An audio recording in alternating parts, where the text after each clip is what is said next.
Patay ang 39 anyos nga babay, human po sila ni atong Biyernes sa gabi sa lungsod sa Argao.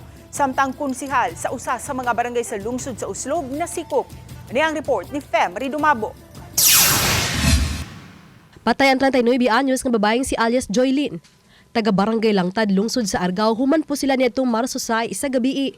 Sa pakisusi sa Argao Police, naglingkod lang sa lingkuranan ng biktima sa kilid sedan.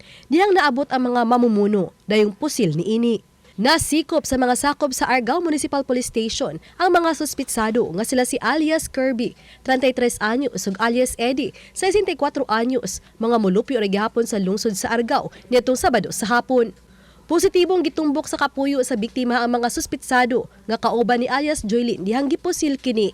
Nasakmit sa kapulisan ang armas nga posibleng mo'y gigamit sa pagpusil sa biktima gikan sa dinakpan. Kalambigitan sa ilegal nga drogas ang gitan-aw nga motibo sa krimen. Human nasikop niadtong 2021 ang biktima tungod sa pagpamaligya og ilegal nga drogas. Samtang nasikop ang barangay konsihal og silingan niini sa bypass operation nga gilusad sa mga sakop sa Oslo Municipal Police Station niadtong Marso 6 sa alas 7 sa gabi sa barangay Daan Lungsod. Giila ang konsihal sa barangay nga si alias Erning, 45 anyos ug giila nga street level individual. Nasikop usab ang 23 anyos nga si alias Dudong nga giingong runner sa konsihal.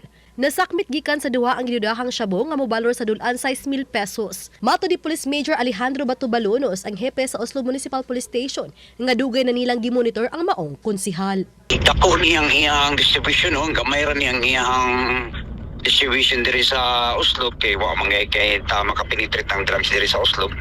Na yung mga ginagmay. Ang iyang kon ani kay ang Negros ang iya namin nakuan sa iya ang mga cellphones nga nasa mga transaction sa Negros, Bais, Dumaguete nya binurto ang iyang paliton sa iya. Uban ni Godfrey Relien, Fem Ridumabo. Balitang Bisdak.